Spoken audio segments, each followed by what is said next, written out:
Hi, this is a tutorial on painting hair my way. So, what, as you just saw, I like to use a square brush commonly, but for this tutorial, I will be just using basic Photoshop brushes. I mean, this is probably a little bit fast, but, anyway, so, the main is sort of already done. Like, you can see I've pretty much got most of the basic shape out. And I guess just for this part, it's all I can suggest is volume control. I'm not good at this whole tutorial thing. I am incredibly sorry. So what I like to do first is I like to map out the shape of my mane and tail, and I tend to do it by blocking in bright colors first, so it's visible from the background and from the horse, like so. Just here, for example, purple. Yeah, you can see where it's going, and then fill it in with the natural hair color or whatever hair color you have to do for the character, and then you just start blocking in your basic light and dark. I don't think I really need to explain that. It's pretty self-explanatory. What I like to do though is I like to maybe not use so much detail when I first go into it, so I like to keep it pretty blocky, pretty basic, and yeah. Oh boy, this is going well. So you want to try and get your blocking down first before going into detail, because otherwise you'll just spend forever detailing. And one thing I notice a lot with other people who, I don't really want to say this, it sounds a bit rude, hopefully you can understand what I mean, is people who don't quite understand hair yet. So whether that's mane, tail, or human hair, wolf hair, anything, when creating it, you should think in volume rather than little strands. Oh, look, I messed that up. Whoops. So, oh, I don't know how to explain this.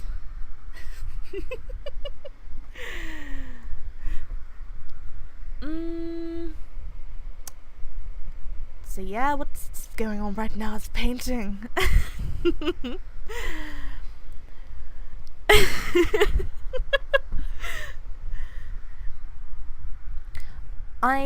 I tried to avoid using my blender tool as much as I could in this, so you could at least see how easy it is to do without a blending brush. Like, blending brush is my best friend. It might not be for everyone, but I happen to love smudging the ever-loving crap out of my stuff, because I have nothing better to do with my life, so, And,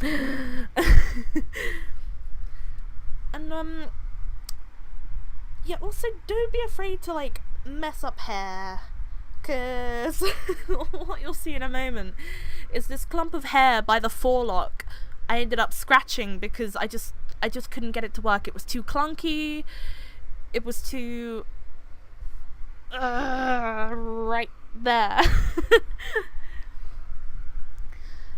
So, you can see here I'm working from, dark to light as well. That's a pretty good starting point. Mostly because it's easier to build up your lights on the shadows, or at least that's what I find. And just go wild with it. Hair is fun, but you shouldn't be too detailed with your hair unless, for example, they're close portraitures. In that case, feel free to go bristly, frizzy, silky, whatever. But I personally find for full body shots, it's better to leave the detail for close-ups. Otherwise, the hair is not your main feature. Like, your hair is it's an additional feature of the picture, and for some people, hair is what they focus on mainly, and some people commission people for hair. So, like, I think, personally, I get commissioned for hair, and it low-key makes me hate myself, but it's fine. And, but you'll find with people who focus too much on their hair tend to sort of just they might as well have made a PNG of the hair and just slapped it on a white background, because they're just not taking into consideration the whole image. And I find that that's a very beginner thing to do. It's like when you first figure out there's a hairbrush or a brush you can use to help you with hair, you tend to go a bit overboard. And you've just got to sort of find that right balance. I'm not sure this is a tutorial anymore. This is just me screaming about how I hate other people. And flying bits as well. They're a little bit difficult. Because you can you can sort of go a bit wild with flying loose strands and going 1 pixel crazy. And I think 1 pixel as well is a little bit too sharp. Like, you want to have your hair looking lifelike, or at least looking like it's part of the same image. And pixel brushes, I mean, if you're doing pixel art, that's fine. But if you're painting, maybe not so much. And I am interested in doing a tutorial as well in Paint Tool Sai for hair, because I know there's quite a few artists who also use Paint Tool Sai, and props to them. I probably cry, but Paint Tool Sai is a past lover of mine. That pen stabilizer tool is brilliant. But so yeah, here you can see me sort of clearing up and shaping the hair even more. Don't feel scared to like cut into the shape of the mane, because sometimes you'll find cutting it and then rebuilding it helps the fluidity of the hair.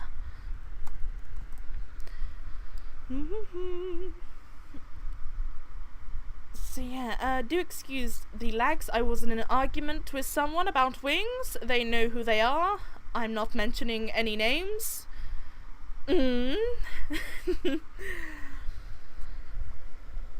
I also find, so what you can see here is the darker part of the mane, if you use a larger brush to sort of soften the tones and build a bit more of a curve or a 3D look in the hair. Do excuse me opening files. That is some secret stuff. Oops.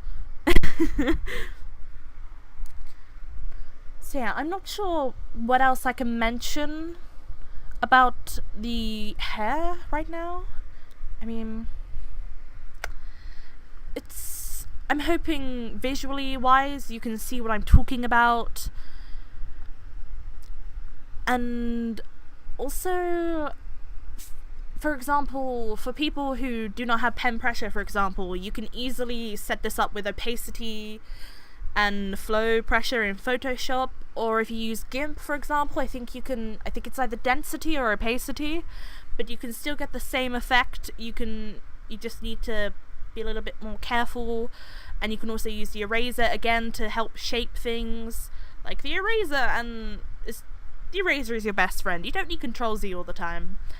But then again, I am the person who does do everything on as little layers as I can, which I don't recommend if you're not happy with winging it. So winging it right now, currently on this mane, not a great idea. But another thing you can see here is little flying strands,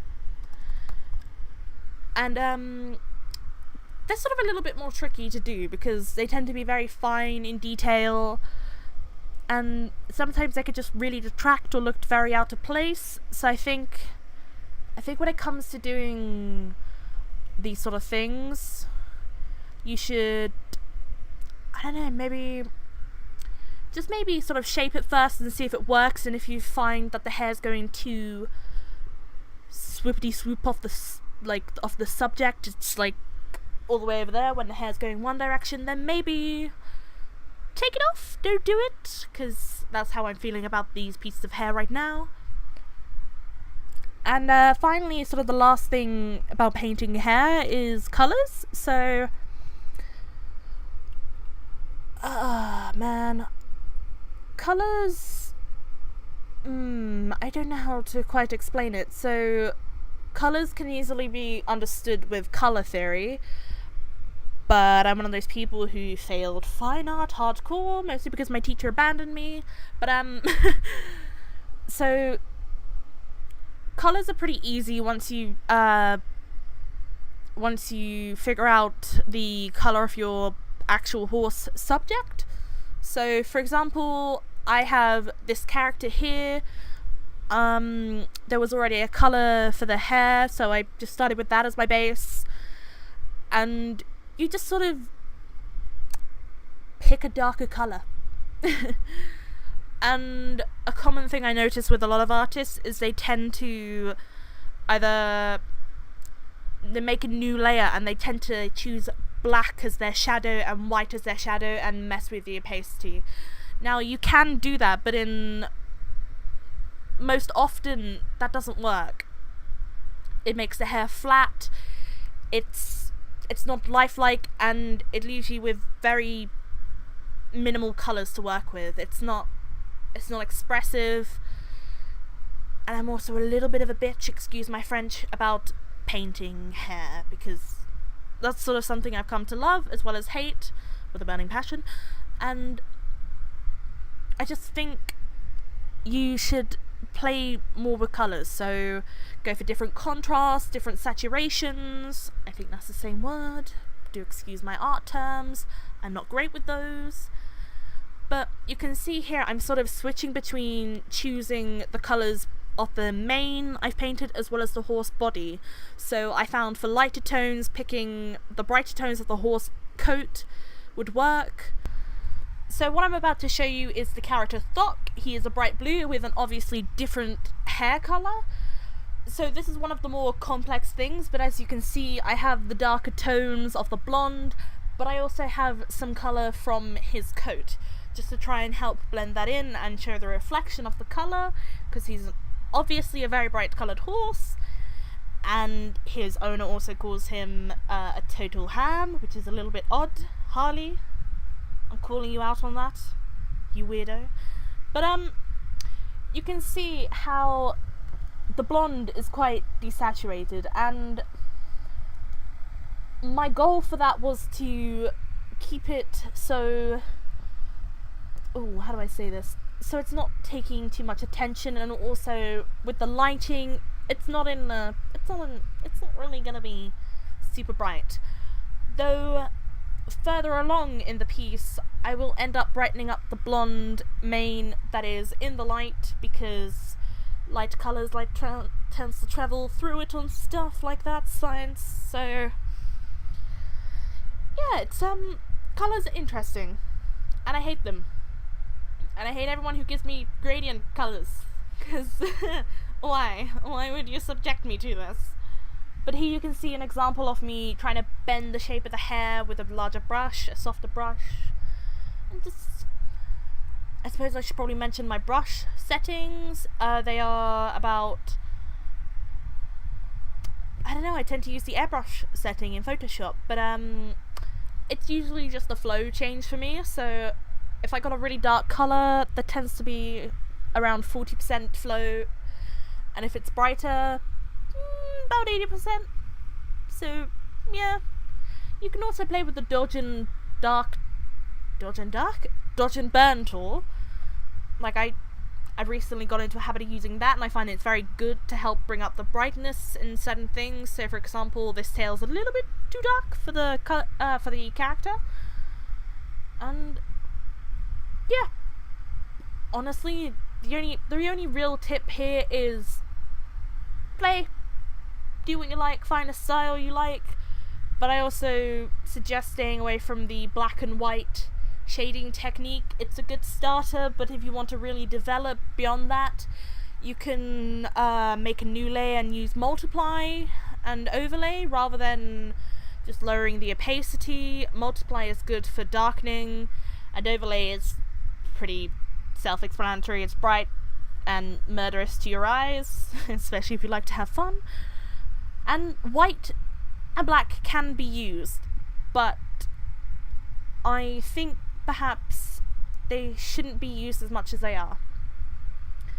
And hair is a difficult thing.